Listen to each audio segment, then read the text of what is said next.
Magandang hapon mga kalapatid. Ito ang ating si Iran at si Saudia.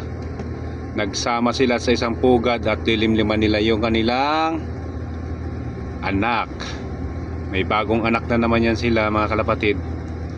Napakaganda ng ating mag-asawang Iran at Saudia. Ito ang si Iran, itong nandito banda. Ayan, yung banda ron ay si Saudia. Parehas na klase silang kalapati pero magkaiba yung kanilang singsing. Ngayon ay sisilipin natin yung kanilang anak. 1 minute. Tingnan natin yung anak nila. Ayun, ang anak nila. Isang piraso lang yan mga kalapatid. Isa lang yung pinapisa natin sa kanila para malaki uli ang anak nila. Yun lang. Thank you for watching.